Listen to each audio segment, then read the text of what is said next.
Գյորջյան Կասկադ 60 ամիս փուլային վճարում բազմաթիվ առավելություններ։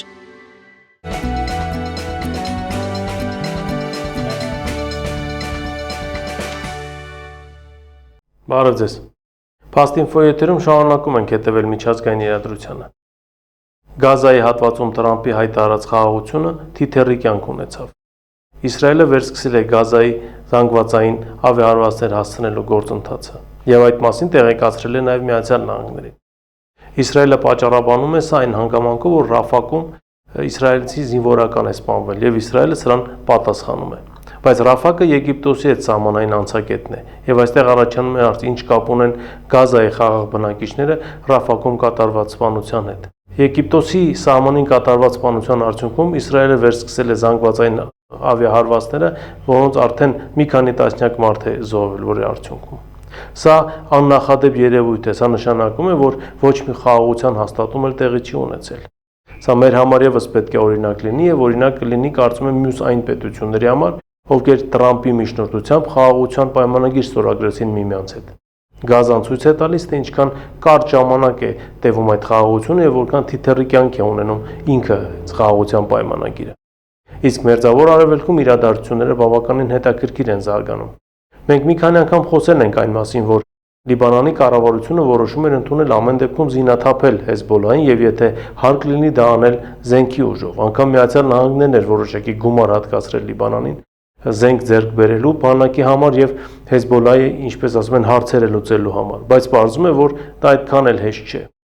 Եվ նաեւ ինչ որտեղ անիրականանալի, այդ մասին ասում է նաեւ Լիբանանի նախագահ Ժոզեֆ Աունը, ով որոշել է գործողություն չիրականացնել Հեզբոլլահի նկատմամբ եւ հայտարարել, որ Հեզբոլլահի զինադափումը զինված ճանապարհով ուղղակի անհնար է։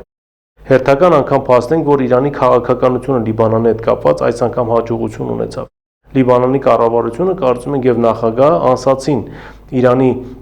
այաթոլլահի հատուկ ներկայացուցիչ Ալի Լալիջանիի հորդորներին եւ հրաժարվեցին Հեզբոլլահի նկատմամբ զինված ուժեր կիրառելուց եւ ռազմական ուժեր կիրառելու մտքից։ Սա նշանակում է, որ որոշակիորեն կթեթևանա նաեւ Իրաքի կառավարության վիճակը։ Հիշեցնենք, որ Իրաքի կառավարության ղեկավարի հետ հանդիպման ժամանակ Լալիջանին նշել էր, որ եկել է երկուստեք պաշտպանության բնագավառում ստորագրված պայմանագրի կատարածման ժամանակը։ Դա նշանակում է, որ ռազմատեխնիկական համագործակցությունը ոչ միայն պետք է զարգանա Իրաքի եւ Իրանի միջեւ, այլ նաեւ Իրաքը ամեն կերպ պետք է անի իր օդային տարածքը փակ պահելու իսրայելական ինքնաթիռների համար, որպեսզի նրանք չօգտագործեն Իրաքի օդային տարածքը Իրանին ավիահարվածներ հասցնելու համար։ Հետաքրքիր իրադարձություններ են ծավալվում Մերձավոր Արևելքում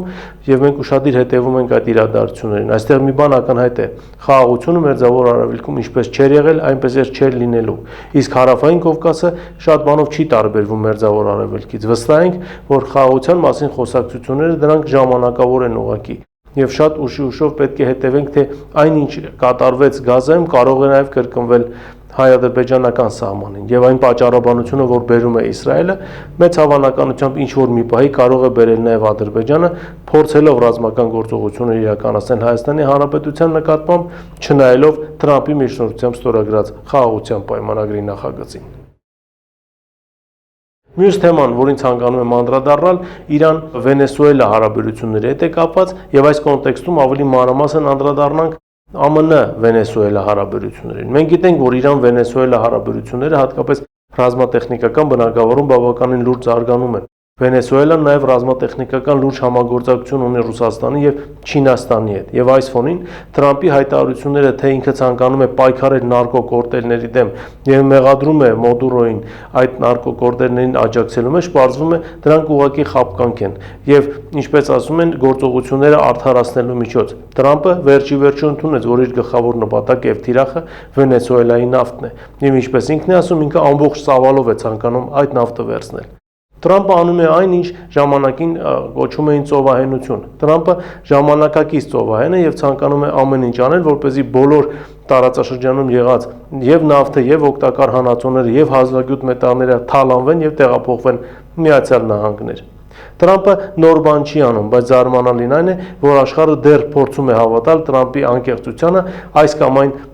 երևույթների նկատմամբ կամ այս կամ այն հատվածներում նրա հայտնվելու հետ կապված։ Հիմա վերադառնանք Վենեսուելա։ Տրամպի հայտարարությունից անմիջապես հետո Ռուսաստանի նախագահը վավերացնում է Վենեսուելայի հետ ռազմավարական համագործակցության մասին պայմանագիրը։ Դա մոտավորապես նույն պայմանագիրն է կամ նույն բովանդակ, որ Ռուսաստանի նախագահը վավերացրեց Կուբայի հետ։ Սա նշանակում է, որ Վենեսուելայի եւ Ռուսաստանի միջև ռազմատեխնիկական համագործակցությունը զարգանալու է։ Արդեն լրատվամիջոցները լուսանկարներ են հրապարակում ռուսական 4-րդ սերնդի Su-30 ինքնաթիռի հետ կապված, որը տեղակայված է Վենեսուելայում եւ որը կրելու է իրանական հրթիռներ։ Սա ռուս-վենեսուելական ռազմատեխնիկական համագործակցության լուրջ օրինակ է։ Սրան գումարած չինական տեխնիկան, որն ըստ էության այժմ գտնվում է նաեւ Վենեսուելայում։ Վենեսուելան ցույց է տալիս, որ ինքը շարունակելու եւ ամեն ինչ անելու է պայքարելու համար եւ որ Միացյալ Նահանգները բավականին լուրջ մտավախություն պետք է ունենա Վենեսուելայի դեմ ինչ որ ռազմական գործողություններ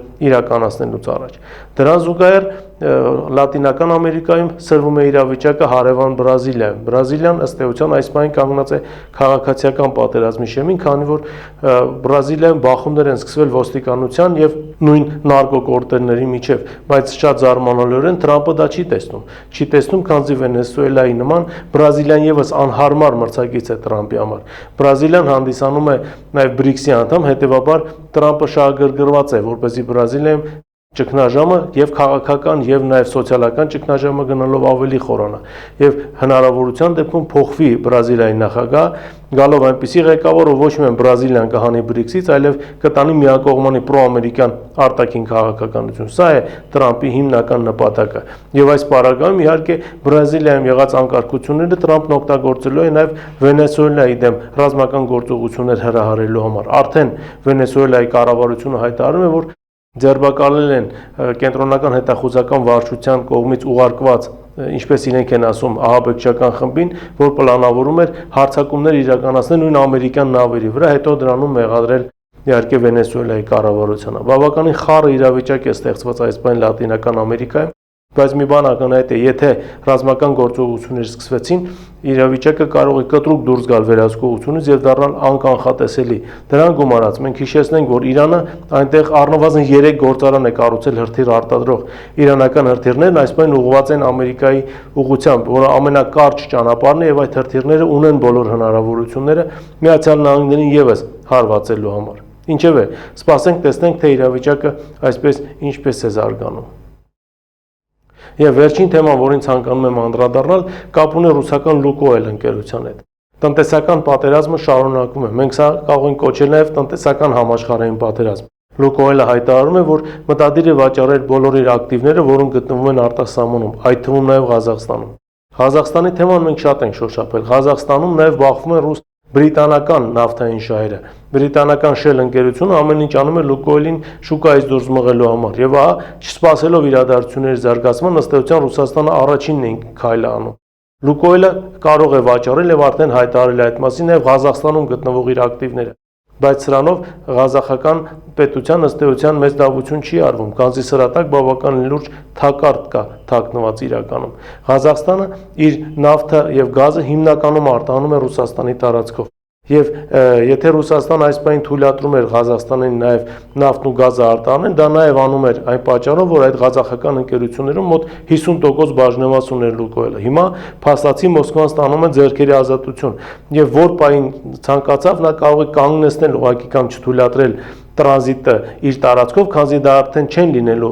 ռուս-ղազախական ընկերություններ, դրանք լինելու են ղազախա-բրիտանական ընկերություններ Shell-ի գլխավորությամբ։ Հետևաբար Ռուսաստանը բոլոր իրավունքներ ունենալու է նավթ եւ գազի տրանզիտը իր տարածքով թույլ չտալու համար։ Դեռ կտեսնենք, թե սրանով Ղազախստանը ինչ շահեց կամ ինչ կորցրեց գնալով Shell-ի հետ որոշակի համագործակցության եւ ըստ էության, եթե հիշում ենք, շաբաթներ առաջ իր տարածքը տրամադրելով նաեւ Օրենբուրգի գազավերամշակման գործարանին հարվածներ հասցնելու համար։ Հիշեցնենք, որ հարվածները հասցվել էին դրոնով, մոտավորապես այնպես, ինչպես ժամանակին արվեց Սարդոստային օպերացիայի ժամանակ, երբ Engels ավիաբազային հարվածներ հասցվեցին ադրբեջանական ծագում ունեցող բեռնատարներից։ Ինչևէ, տեսնենք, թե իրավիճակը ինչպես է զարգանում, բայց այն, որ Կենտրոնական Ասիայում իրավիճակը լուրջ կարող է սրվել եւ սա կարող է նաեւ անշուշտ անդրադառնալ ռուս-ղազախական հարաբերություններով, կարծում եմ բոլորս էլ հասկանում ենք։ Այս թեմաներն են, որոնց այսօր ես ցանկացա անդրադառնալ, այսօր այսքանն է, շնորհակալություն, կհանդիպենք եթերում։